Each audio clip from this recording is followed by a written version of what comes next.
একজন অভিভাবক জিজ্ঞেস করেছেন, তিনি চান যে তার ছেলে ভবিষ্যতে ফাইন্যান্স লাইনে যাক এবং ফাইন্যান্স লাইনে ভালো কিছু করুক।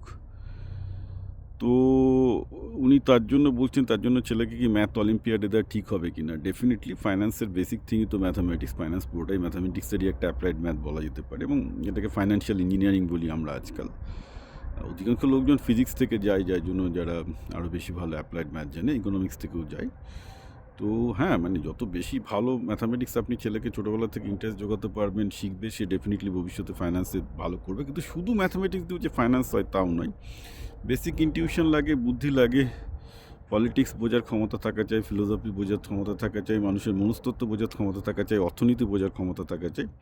ফাইন্যান্সের বেসিক ম্যাথামেটিক্স হলো একসাথে অন্তত ইকোনমিক্স থেকে শুরু করে আরও ইকোনমিক্স, পলিটিক্স থেকে শুরু করে আরও 10টা ফিল্ডের নলেজ তার থাকতে হবে।